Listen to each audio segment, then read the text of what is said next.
Good morning, students. Today we'll be discussing the chapter 1 of your biology textbook, that is tissues. Okay, class 7th biology textbook. Chapter name is tissues.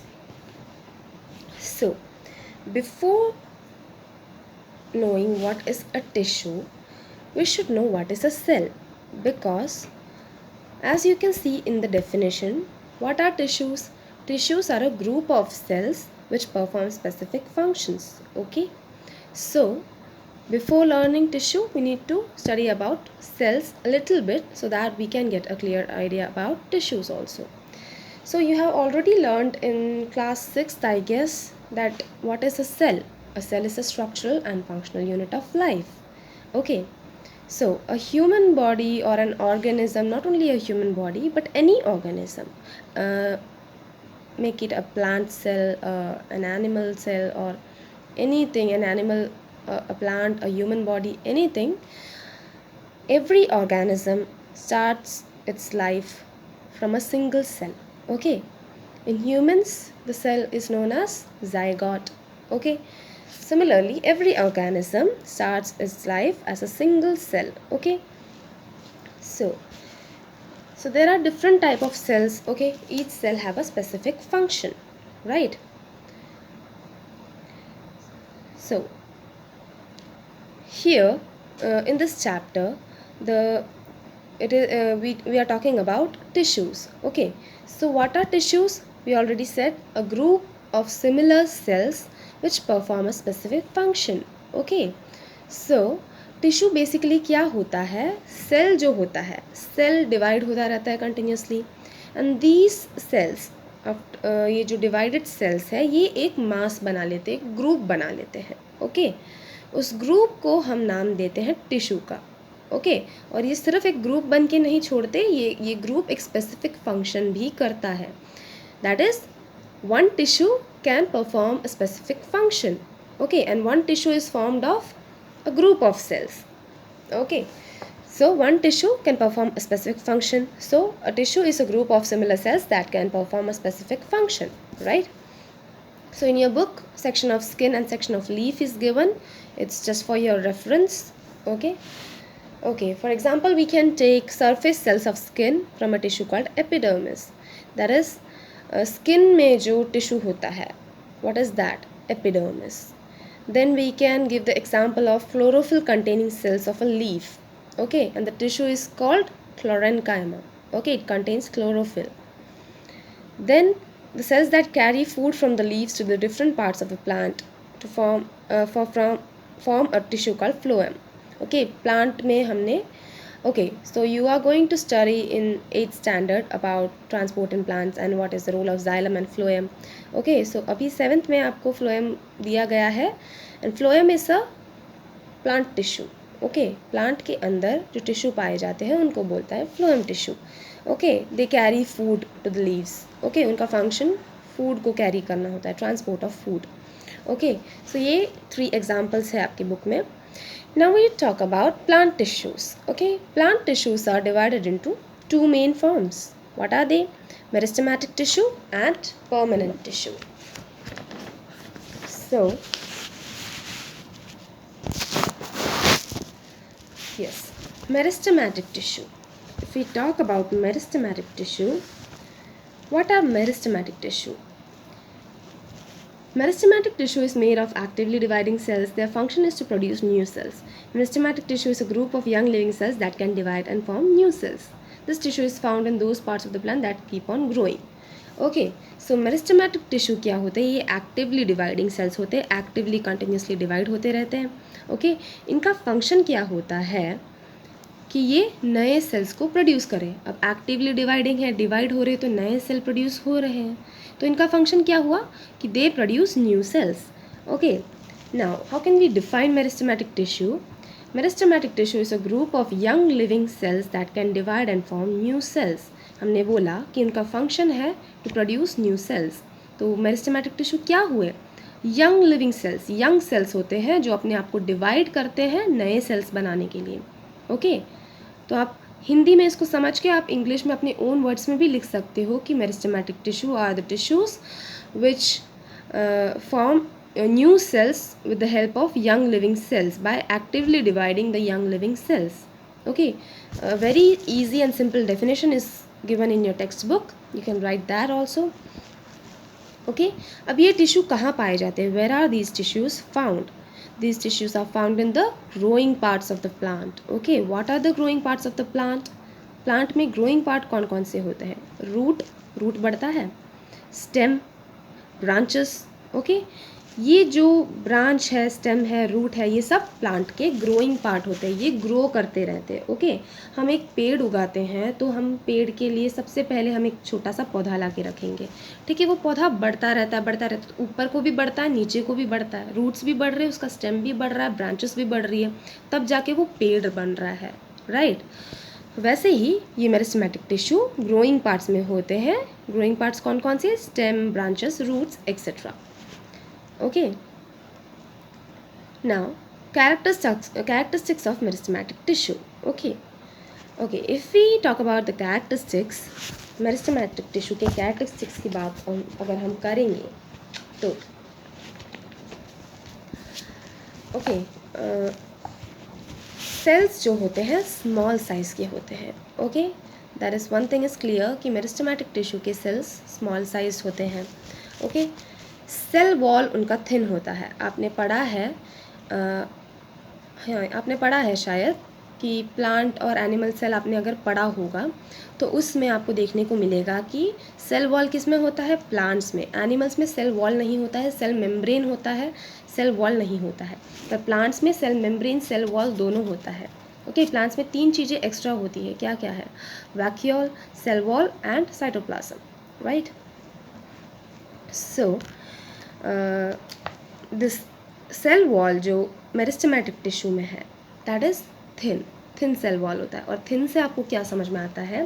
Cell wall भी semi permeable, freely permeable होते हैं. Permeability समझते हैं आप, आपने पढ़ा होगा permeable membrane, semi permeable membrane. Okay, semi permeable मतलब जो कुछ चीज़ों को ही, कुछ सॉल्यूट्स, आयंस को ही, कुछ पार्टिकल्स को ही अपने अंदर आने देता है और बाहर जाने देता है. Okay, that is semi permeable. So here the cell wall thin है, मतलब थिन है तो वो कुछ सब्सटेंसेस को अंदर आने दे सकता है आराम से.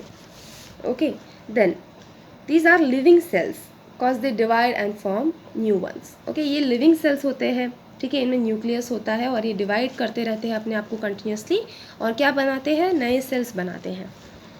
फिर इनके पास लार्ज एंड प्रोमिनेंट न्यूक्लियस होता है. Prominent means effective, efficient nucleus, और लार्ज मतलब बड़ा बड़ा न्यूक्लियस होता है. ओके,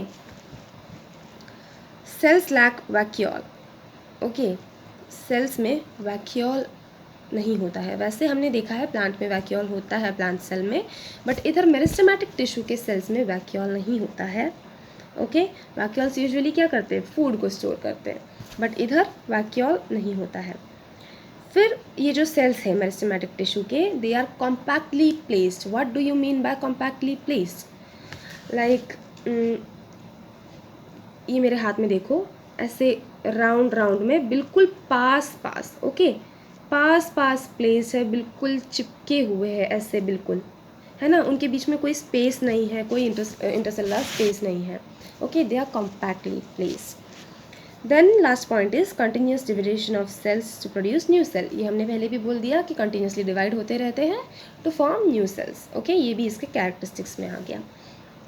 ओके, इसके बाद हम बात करेंगे types of meristematic tissue. Okay, they are basically 3 types of tissues given in your book, but in general there are two, but आपके बुक में 3 दे रखा है. You have to learn these 3 and write these 3 in your exam. Okay, so first is apical meristematic tissue और apical meristem. Okay, if you talk about apical meristematic tissue, what is the function?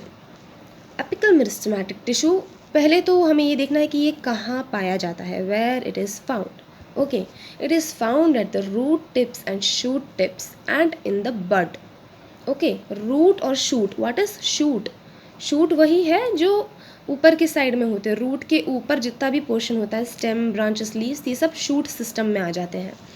तो ये कहाँ पाए जाते हैं? Root and shoot system में, root and shoot tip में और बड में। जब बिल्कुल छोटे फॉर्म में होता है प्लांट का बॉडी, बड फॉर्म में, उसमें भी पाया जाता है apical meristem. Okay, apical meristematic tissue. इसका फंक्शन क्या है? It increases length of stem and roots. ये स्टेम और रूट्स की लेंथ को इंक्रीज कर रहा है। स्टेम और रूट हमने बात करी क्या होते हैं? ग्रोइंग पार्ट्स होते हैं। और हमने देखा है, जब मैंने अभी बताया कि प्लांट बड़ा होता है, वो ट्री में बदलता है, तो उसके स्टेम भी बड़े हो रहे हैं, उसका रूट भी नीचे को खिंच रहा है, लंबा हो रहा है। ठीक है, तो ये मेनली लेंथ को इंक्रीज करता है। फिर आता है लेटरल मेरिस्टम, जो कि कहाँ पाया जाता है? लेटरल साइड ऑफ स्टेम और रूट में। आपने देखा होगा स्टेम के लेटरल साइड्स को हम क्या बोलते हैं? ब्रांचेस। स्टेम जो है डिवाइड हो जाता है ब्रांचेस में, वो स्टेम की लेटरल साइड्स होती है। और वैसे ही रूट में भी लेटरल साइड्स हैं। आपने हम रूट देखते हैं तो रूट जो है, एक सिंगल रूट से और भी रूट्स निकलती है साइड को, है ना, ऐसा नर्व के शेप में छोटी छोटी रूट्स निकलती हैं, उनको लेटरल रूट्स बोलते हैं। तो ये जो लेटरल मेरिस्टेमेटिक टिश्यू है, ये lateral side of the stem and root में प्रेजेंट होता है। ओके, अब ये क्या करता है? It is responsible for the thickening of this stem and root. Okay, increasing thickness. Okay, thickness increase करता है। अपिकल मेरिस्टम क्या करता है? लेंथ इंक्रीज करता है। और लेटरल मेरिस्टम क्या करता है?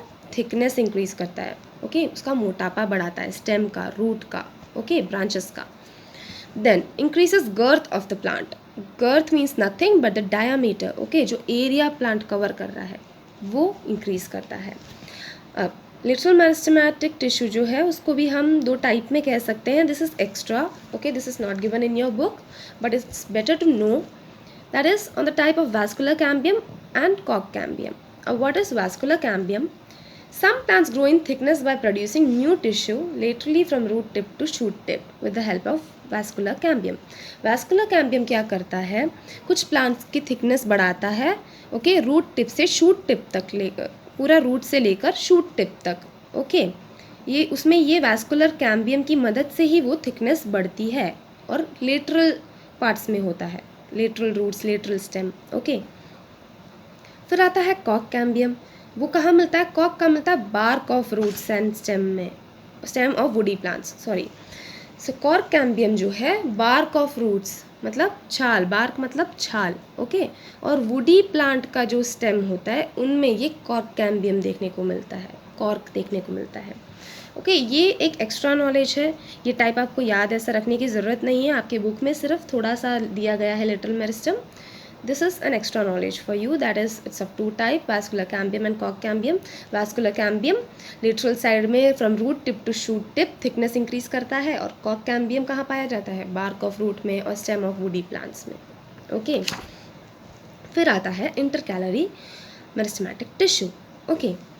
This is found between the regions of permanent tissue. अब परमानेंट टिश्यू के बीच में रीजन्स मतलब आपने प्लांट में देखा होगा, अगर ये स्टेम है और स्टेम से ये लीफ अटैच्ड है, ओके, ये लीफ अटैच्ड है, इस लीफ और स्टेम के बीच में ये जो स्पेस है जहाँ पे लीफ अटैच्ड है, okay, this point is known as node, okay. Node से ही लीफ निकलता है, फिर उसके अंदर इंटरनोड्स होते हैं, लीफ जो साइड से और निकलते हैं लीफ के साइड पे, ओके। जैसे ये लीफ हो गया तो यहाँ से और ऐसे निकलते, वो इंटरनोड्स होते हैं, ओके। तो बेस ऑफ नोड्स, इंटरनोड्स और लीव्स, इन जगहों पे ये इंटरकैलरी मेरिस्टेमेटिक टिश्यू पाए जाते हैं, okay. That is between the regions of permanent tissue, okay. ये क्या करते हैं? It also increases the length of the plant, parts, these parts, okay, leaf, node, internode, इनकी लेंथ को इंक्रीज करता है intercalary meristematic tissue, okay. Is it clear? So all these three things are clear. That is apical meristem, which increases the length of stem and roots; lateral, which increases the thickness of stem and thickness of plant parts, okay, and increases the diameter of plant. And then last is intercalary meristematic tissue, that is found between the regions of permanent tissue and what are these regions? Nodes, base of nodes, okay, internodes, leaves, etc. okay. इनका काम क्या होता है? The intercalary meristematic tissue also increases the length of these parts, okay. So I hope I am clear to you all and you have understood this much. We'll talk about the remaining topic in the next class. That is the permanent tissue. We'll talk about the permanent tissue in the next class. Okay, thank you so much.